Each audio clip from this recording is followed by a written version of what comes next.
I'm glad I retired early because I'm much happier now. I'm like, let's go to Florida. Were you ready for Stan to follow you into retirement? Or? Absolutely not. No matter how long you've been preparing or how long you've been saving, you still say to yourself, was it enough? The paycheck going away is arguably one of the scariest things as we head into retirement. Yeah. It's never too late to start planning for that, but the sooner you start, the better.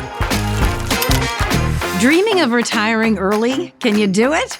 Big questions. How much money do you need to retire, and how do you make your retirement savings last? Hi, I'm Allie Donnelly, and this is Fidelity's Money Unscripted.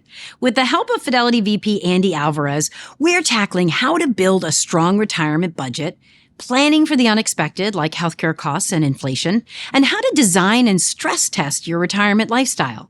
I also want you to meet Donna and Stan, who share how they retired early and what they're learning along the way. All right, Charlie, let's go for a walk. Let's go. I retired early at 62 and a half, and I feel very good about it because I'm enjoying myself. I was 57 when I retired early, and I feel ecstatic about that. No regrets. I've always had a philosophy that you should be able to enjoy yourself and be healthy in retirement. I'm actually healthier now than I probably have been in 20 years. Okay, you get up, what am I going to do today? I don't know. I can do whatever I want. I can plan my own schedule. I'll go to the beach, go golfing, a lot of online chess. When I first stopped working, a couple of my good girlfriends and I were out for a walk, and I said, oh my God, like I don't know what I'm going to do to fill my days. And my good friend Annette just looked at me and she said, you're going to live. So I go and I play Mahjong. I attempt to golf. I'm still a terrible golfer, but I will attempt to golf and play my guitar, and read. It's like, it sounds just so like typical. It's also really nice that our girls, they started a boutique in Boston. I loved it so much, I asked them if I could work in the store one day a week, and they let me. So it's fabulous. I love doing it. I actually, I feel like I'm reclaiming a little bit of myself, but I used to work in the city. Yeah. So I'm in there, and it's a lot of fun. And do they pay you a lot of money? They pay me in clothes. So to me, that's priceless, actually. Yes. When did the thought of retiring early kind of crystallize for you? I think it was triggered a long time ago for me with my dad because he passed away fairly young. And when he did, he had just retired. And Stan and I have had this conversation where we both looked at it, both of our dads, a similar thing had happened. And we both just said to each other years ago, if we ever have an opportunity, I would love to do that because we want to be able to do things when we're still healthy enough to do it. Yeah, I got offered an early package, and it was generous, and I'm like, I had the discussion. To be fair, what you actually said was, we can talk about it, but I'm doing it. That's actually exactly what you said, Stan, wasn't it? Yeah, and I think that we also realized too that when you get back to like, how do we know that the timing and all of that stuff?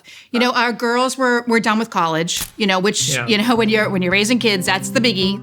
So from that perspective, we were like, okay, now what do we want to do for us?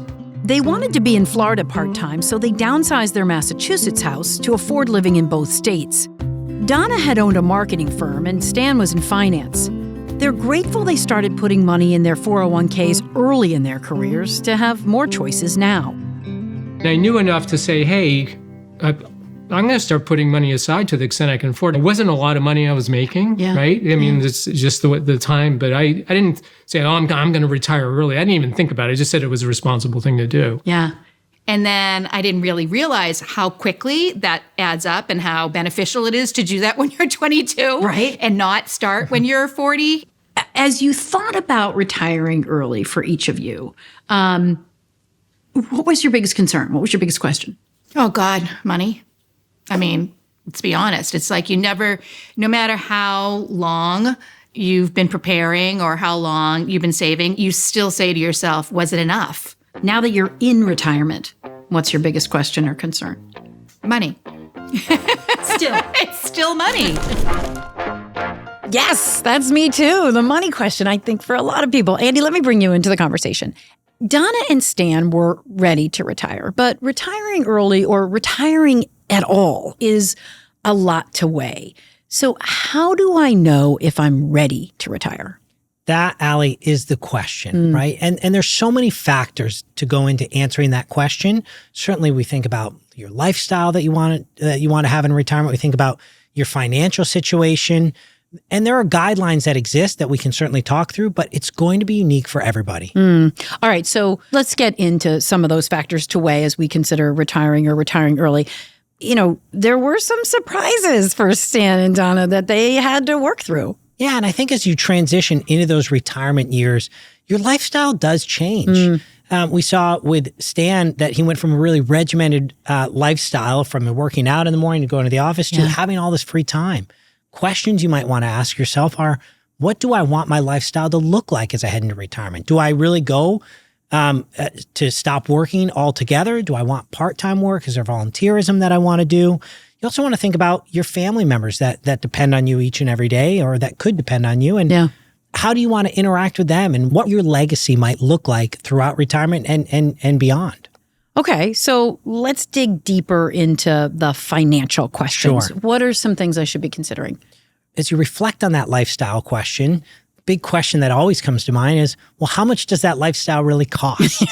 So really understanding, what's it going to cost me to live the life I want to live in retirement? And then also understanding, what resources do I have? So what do I have in terms of retirement savings or other savings account that I can use towards that lifestyle that I want to enjoy throughout retirement? What do you see there in terms of, as people are thinking about their budgets today while they're versus, working? Yeah, exactly. Yeah, exactly. You know, what we often find is that we are spending more than we really think that we are. And so in your working years, we don't all, some people do and are great at it, but we don't all really sit down and think about a budget. Yeah. We know how much we have coming in. We ensure that we're not spending beyond our means. And we go on living our lives knowing that we have that steady income. Yeah. As we transition into retirement and that income goes away and we're much more dependent on our assets, understanding how much we spend and where that money goes is crucial. And it's thinking about, geez, how many different streaming services are we paying for? And I guess we do pay for the garbage you get taken out every month. Right. And then also when you think about your lifestyle will likely change in retirement. So while you were working, maybe you had time to play 1 round of golf. Yeah. Maybe now you have time to play 5. Right. You know, Right. maybe you were always wanted to do that gym membership, but the commitment wasn't there, and now you're ready to go and you're taking additional classes. So there's so many factors as you enter into retirement that could really impact what that budget or what that cost to live that life could be. And so taking stock and really taking the time to go through that process is crucially important. How about savings? How should we start thinking about savings? Yeah, so that's really the second component that's as important, right? So once we understand, okay, we've done the work, the very what I'll call sometimes boring work of figuring out the budget. Now do we have the resources to support it? And so it's taking stock of, how have we saved throughout our retirement years? And, you know, first thing we often think about is our retirement savings, things like our 401ks or 403bs or IRAs or HSAs. And I'm sorry for all the word soup, right? But ultimately the different accounts that are really earmarked for retirement savings. In some cases, we may even think about pensions that maybe our company has. Yeah. Beyond our retirement savings, we might also think about, what are some of those other maybe savings accounts that we've had over the years, maybe in a bank or in an investment house, right, where we've saved and invested in different stocks and bonds throughout that period. Like a brokerage account. Account, et cetera. The final thing I'll say to that is, are all of those dollars truly earmarked for retirement? You know, maybe there's a wedding that you're planning to pay for. Maybe there's college expenses. Maybe your retirement dream is to move somewhere, to have a vacation house. So it's really about understanding, what are all those factors and what are the resources that we have to support them. I hear you on that, but I also think about how reliant I am psychically on that steady paycheck. And that's what makes me nervous. You know, the paycheck going away is arguably one of the scariest things as we head into retirement. Yeah. To your point, you know that as you're working, you know that's coming to you. Yeah. And when that goes away, all of a sudden, your whole lifestyle is dependent on your investment accounts. Yeah. Now, that's not entirely true, right? So there are things like Social Security that we'll want to think about and the impact that can have. As I mentioned, some companies have pensions where they do provide income. You can also use some of the investments that you've saved to really invest in your own pension through income annuities. Ultimately, you can think about the different ways to get income either through these types of investment vehicles or drawing money down. But it is a big shift of going from that paycheck that you're relying upon to sort of creating that paycheck yourself. Yeah, creating that paycheck, creating that financial plan. It was one of the things I wanted to talk to Donna and Stan about. So let's hear what they had to say. What was it that gave you the confidence to take the leap? I'd say a couple things. I'm fortunate in the fact that I get some pensions that I've already earned. So I knew I have a steady income. Yeah. We're not going to go broke. That'd be number one. And just number two, the amount of money that we've set aside, if handled properly. You know, we all know that we can't control the market or whatever it's invested in, but if you have time on your side and you have other sources of income, that gave me quite a bit of comfort. So it's setting up that retirement It's income. setting it up. And then even for me, like, and this might be sort of a strange response, but because of the fact that I stopped working as early and as young as I did, if there was ever something that came up or 2 years from now or 3 years from now, I can always go back, right? I can always pick up a side gig somewhere or do some consulting, get another job if I needed to. So it was taking a leap, but it was taking a leap and knowing that there's a cord you can pull with a parachute if you absolutely needed it. I love how they're thinking about that parachute. But, you know, Donna and Stan are one story among millions of stories. So let's pull back a little bit. How much money do I need to retire? Reality is, it's really a personal equation for every individual, every couple that's out there. And if you haven't thought about those things that we've just discussed when it comes to lifestyle and your savings and your income, it's hard to answer that. What I would say, though, is building out a plan is crucial to seeing if you're on track. And that might happen the day of retirement. It could happen 15 years prior. Certainly, the more time you give yourself, the better. But you can start right now. So ultimately, Fidelity does have some guidelines to help you think through, are you prepared and have you saved enough? Okay, what are they? We believe that you should have 6 times your salary by age 50, 10 times by 67. If you're planning to retire early, say before 62, Fidelity suggests aiming to save about 33 times your annual expenses. And that's considering a conservative withdrawal rate of around 3%, meaning how much you're taking out every year. So if I can put that in an example for you, we say someone's 45 with annual expenses of $75,000 a year. To retire at 62, they would aim to save 33 times that $75,000 or around $2.475 million. With a 3% withdrawal rate, they'd be able to take out $74,250 in that first year of retirement. So as we talk about expenses and we talk about that income, one thing I really want to talk to you about is healthcare in retirement and what it's going to cost. And I think Stan's feelings on this kind of echo what a lot of us feel. So let's have a listen. So I'm on the eve of turning 65, right? And you kind of know, I'm like, okay, how is healthcare going to be? Yeah. Yeah. And then, of course, in the definitive world we live in of taxes and everything, of course, if we're fortunate, I'm lucky, we're making more money in your final 2 years before healthcare, well, you're going to pay more money for healthcare. It's like a catch-22. And they said, well, how much more money am I going to pay? Yeah. And so there's these unknowns. So I literally have an idea of how much I'm going to start paying for healthcare, but the cost of that is unknown and keeps rising. It's scary, right? There's an age difference. Yeah. I'm going to go on Medicare. She's not. Much younger. We get that on the record. Much younger. So to me, it's the expense side that you can control, but some of it you cannot control. If I don't know exactly what my healthcare needs are going to be, how can I properly plan for those costs? Yeah, and Allie, the reality is most people don't know what their healthcare costs are going to be. Yeah. Even in our working years, we don't know what our healthcare costs are going to be. Yeah. But many of us thankfully have the access to insurance that can help cover those unknowns. And in your retirement years, it's really no difference. The main factor is where you get that insurance and what the cost of that insurance is. So Medicare is available to you once you hit age 65. If you're retiring prior to that, you really need to think through, well, how do I bridge the gap from when I retire to when I'm eligible to that Medicare insurance? And we can think about things like COBRA through work. We can think about, private insurance, but ultimately there's going to be costs associated with all of those. Once you're eligible for Medicare, you also have to think about, well, what is the cost of Medicare? And there's parts A, B, C, and D. What do they really mean? What's supplemental?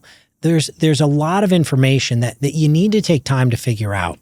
And there's a lot of great resources out there, both on Fidelity.com, but certainly on the Social Security website as well, that can help you take the time to learn and understand those. Yes, absolutely. But I still do want some hard numbers to start thinking about, or for folks to think about. And Fidelity's done some work here. So Fidelity's retiree healthcare cost estimate. Walk me through the latest numbers. Yeah, so when we think about the latest numbers, we believe that a 65-year-old retiring this year can expect to spend about $172,500 on healthcare and medical expenses. And that cost includes Medicare. It does not include the cost of long-term care. The average couple could spend about $12,800 on healthcare just in their first year of retirement. Yeah, just in their first year. That is just such a huge... It's a huge number. Yeah, and factor to weigh into your planning. I know you and I have talked about this before, but I just love this premise of stress testing your retirement. So what are some ways to think about stress testing? It's funny, when we think about stress testing your retirement, our minds probably initially go to financially, can we do it? I'd argue it's just as important to stress test the lifestyle that you want to live in retirement. Do you want to move somewhere? A lot of retirees think about moving to another state or a warmer climate. Have they actually spent time in those places, or are they just looking at the pictures in the magazine? Yeah. Again, do they want to work part-time? Is there volunteer work? It's really important to think through, hey, if I want to do these things in retirement, let me test them out now so I have a good sense if it really is where I want to spend my time. And you'd much rather find that out now versus well into your retirement years. I think Don and Stan really found that it was important for them to talk about it as a couple. Donna retired 9 months before Stan, and she had already built a community, going to the Mahjong and doing those things. And Stan had to figure himself out, and then really kind of those habits that they were going to have as a couple. Let's check it out. I woke up and I was like, well, what am I going to do today? I haven't really thought about it. And then all of a sudden it dawns on you like, oh my gosh, this is it. Like you got to do something every day. And I'm not going to, just stay in my pajamas all day and do something. I got to get some structure to my life. Were you ready for Stan to follow you into retirement? Or? Absolutely not. Why? Absolutely not. Well, because for the longest time, I had that autonomy and that independence to do things that I liked, that I didn't have to hear somebody eating their lunch next to me. I love you, Stan, but it's when you're used to having your space, it's very different, because he used to get up and get on the train early in the morning. Yeah. So it was me and the dog. Yeah. And we had our little routine going on. And then Stan comes in and chews loudly. So it took a bit. It honestly, it did. The dog got a lot of attention back then. He did. Yeah, I mean, I think we went through a lot of changes, and now we're ready to land, and I think in the real retirement, if you will. Yeah. Interesting. And so we're going back to Florida in a couple weeks. She makes fun of me because I actually like to get seasonal jobs down there. Talk to me. Ice cream man? I mean, where are we? Pickleball. So last year, I took a course down there to learn how to play pickleball. And they said, oh, we're looking for people to work the pickleball courts. So last October, I had a job. And Donna's like, well, how much does it pay? I'm like, it doesn't matter how much it pays. I just want something to do. And I love being outside. Yeah. I call it beer money or going out to dinner money. It does that. But I saw also on the other thing, there's high level of interaction with people. Community. Yeah. I have a place to go, I have a responsibility. There's more structure in my life than there was. Right. And it's fun. Yeah. And I'm outside. I was just laughing because I got this mental image in my head. It was his first day that he was going to the pickleball courts, and he had his T-shirt on and his lanyard, and he had his lunch bag. I took a picture and sent it to the girls. Yeah. Dad, I hope Dad makes friends. He's going for his new job. And I joke, but it was I actually could see a difference in him in wanting to get out the door. Yeah. I had a reason for getting up and meeting people, and I think that the community aspect of it is huge. Poor Stan. Let's move from the lifestyle stress test to the financial stress test. What do we need to think about there? Absolutely. So when we think about the financial stress test, we really want to think about all the factors that could impact us. Taxes, the cost of living, even the inflation as our cost of living goes up. We talked earlier about some of those milestones of the 6 times and then 10 times. Like, have you saved enough? Are you there? And then ultimately, we want to think about market volatility. What are some of those factors we can't control that could directly impact our retirement years? Yeah, and for Donna and Stan, who are a couple years into their retirement, they're still their number one question or their primary focus is about the money. If I'm understanding you, your concerns about retiring early were largely, will we have enough? Yep. And your concerns now living in retirement are, will we have enough? Will we have enough? Yeah. Yeah. Yeah. So how do you figure out what enough is? Ooh, that's a good question. I mean, I don't think you're ever going to know the answer to that in one sense. I mean, there is guidance. There's the tools of Fidelity, which we use extensively. It's like, well, these are just projections. Yeah. I think it's an acknowledgement about being realistic about what you can afford and not afford. Where when you're working full time, you're like, I can do that. It's a good year. I'm going to get a bonus. Like, that's gone. Those days are gone. So you have to be brutally honest with yourself. And you can't say yes to everything, because we've said yes to everything our entire lives. Well, you can't do that anymore. Knowing that you have to be brutally honest, knowing that you only have so much regardless, right? What tweaks or changes did you make to your lifestyle or life to make sure you'd have enough? The biggest tweak or the biggest change that we made was we sat down and said, okay, our primary residence is here in Massachusetts, and our biggest asset is the home that we have here. And do we want to stay in that home, in that asset, or do we want to do something different with those funds? So we made that major decision to say, let's sell that house, because that's going to free us up in a very big way. Yeah. And allow us to then say, now where do we want to be? Like, is this where we want to stay full time? And it enabled us to say, no, we want to spend half of our year in Florida. And what does that look like? And we could control what we spent on that home down there. And that freed up some additional revenue for us to be able to do some more things. So that was a major tweak. Did you factor the cost of living in Florida into the plan? Well, Florida doesn't have a personal income tax. All right. So then, and Massachusetts does. So the difference in that is a 6% savings. And then there's just little things like the excise tax for vehicles. There's no such thing down there, but it's meaningful. You know, as you think about that nest egg and all the factors that could affect it, what's the secret sauce? Like, how can I make my retirement savings last? You know, Stan and Donna really said it best. It's about understanding what can you spend, right? What can you afford, and being realistic about that. And there are factors that we can't control, things like market volatility, how long we're going to live, our longevity, and certainly inflation. And so in retirement, when you're thinking about that 4 to 5% withdrawal rate or your investments, you also have to factor in how that money is invested. It still has to be invested for growth and in the market so that you can fight that inflation. You may also want some more guaranteed income sources so that you have a standard of living. You never fall below that consistent paycheck that you're used to. Yeah. And so these are really important conversations that you do sit down and have with each other to understand what you both feel is most important. What are the biggest risks to my retirement savings? Yeah, Allie, there's the risk that you can control, right? Am I spending too much? Am I taking out too much in any given year? And then there's some of those risks we can't control.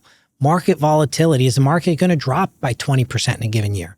Inflation. We've seen the impact more in the more recent years that inflation can have. Yeah. And again, certainly longevity or long-term care costs. These are all things that could factor in that could really impact our retirement that aren't necessarily always in our control. Yeah, and I think of Stan and Donna too. It's when you're taking Social Security, if you might take it too early. Yeah, so Social Security ultimately you can take as early as 62 up to the age of 70. And if you take it too early, you could potentially reduce your monthly benefit by as much as 30%. Every year you wait, you potentially get another 8% increase in the annual amount that you receive. So sitting down and understanding what is your benefit and what are the different factors when taking it is really important. We've talked a lot about having enough money for ourselves, but for a lot of us, leaving a legacy to our kids or to other loved ones is really important. I asked Stan and Donna about this. How do you think about what you wanted, or do you want to leave the girls, or how do you think about your financial life as you think about your legacy? To be honest, Allie, I kind of feel like we've given the girls their legacy already. And certainly, we hope that we live a life that we are able to leave something behind for them. But it's not in the same sense that I think that our parents may have had growing up, that where they didn't spend money and they kept things to themselves and didn't live their lives the way that they wanted to because they wanted to save. Yeah. For what? Yeah. I don't think either one of them would expect that if something were to happen to Stan and I, that all of a sudden they're going to get this huge windfall, that's the expectation from them, that they would get that. Yeah. And we've talked a little bit already about how we started our careers and understood the importance of saving and doing things. And I think we've done a pretty good job of instilling that in both of the girls as well. That financial education. That financial, yeah, and that sort of that financial independence and, taking control of that at an early age so that hopefully they're building their own legacy, Allie. Did you hear that? Building financial education? I knew you'd like it. I like that a lot. But, as we think about leaving a legacy, whatever that may look like, how do we do that without bankrupting our own retirement? It's a personal question. And I applaud Stan and Donna for knowing what they wanted, right? They felt they provided that financial education, which of course is a financial advisor. I love that they did that for their children. Yeah.